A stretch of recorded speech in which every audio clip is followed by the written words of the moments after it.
बहनों, आज इस 5 सितंबर शिक्षक दिन के इस अवसर पर मैं आपसे कुछ बातें साझा करना चाहती हूँ। वो आपको ध्यान देकर सुननी है। प्रथम मैं अपने पाठशाला का नाम बताना चाहती हूँ। मेरी पाठशाला का नाम जिला परिषद मराठी उच्च प्राथमिक शाळा शेंडला ऐसा है। मैं इयत्ता 6ठी कक्षा में पढ़ती हूँ। मेरा नाम अदिति शिशंकर चोपड़े है। हमारे गुरुजी का नाम नवगरे सर है। मैं आपको कुछ गुरुजी के बारे में कुछ बातें बताना चाहती हूँ जो आपको ध्यान देकर सुननी है। हमारे पहले गुरुजी भले ही हमारे माँ पापा हो, पर दूसरे गुरुजी हमारे पाठशाला में के गुरुजी होते। हमारे माँ पापा हमें अपनी भाषा और बहुत सारा ज्ञान देते हैं। तो अगर हमारे माँ पापा ही हमें सब कुछ देते हैं तो हमें दूसरे गुरु की क्या जरूरत? भले ही हमें हमारी भाषा माँ पापा सिखाते हो, पर हमारे गुरुजी हमें उस भाषा का सही प्रयोग करना सिखाते हैं। यही सीखने के लिए हमें गुरुजी की जरूरत पड़ती है और बहुत सारा ज्ञान भी हमारे गुरुजी हमें देते हैं। हमारे गुरुजी हमें मारते हैं, डांटते हैं, बोलते हैं। इसका मतलब ये नहीं कि वो हमसे प्यार नहीं करते। वो हमारे एक अच्छे और हमसे बहुत प्यार करने वाले एक साथी होते हैं। हमारे गुरुजी हमारे एक अच्छे से साथी बन जाते हैं। हमारे गुरुजी हमारे जीवन में एक भगवान समान हो जाते हैं।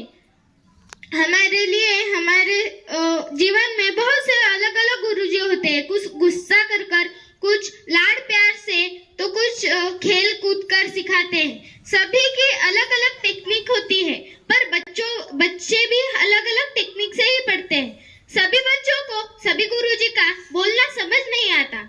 क्यों? क्योंकि सभी गुरुजी सभी को अलग अलग नहीं सिखाते, सभी को एक जैसे ही सिखाते हैं, पर सभी बच्चों को अलग अलग जैसे समझ आता है।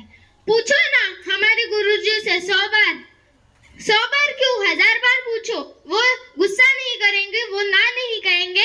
इस पुस्तक भंडार में वो हमेशा हमारे साथ ही रहेंगे। अभी मैं आपसे मेरे प्रिय गुरुजी के बारे में कुछ बातें बताना चाहती हूँ। उनके मन में जो विचार है वो मैं आपके साथ साझा करना चाहती हूँ।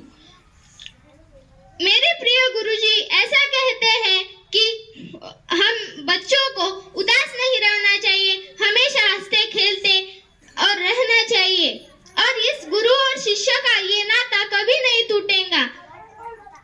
हंसते खेलते प्यार से, लाड से हम बहुत अच्छे सीख सकते हैं, पर गुस्सा करने से भी कोई गुरु गलत नहीं होता।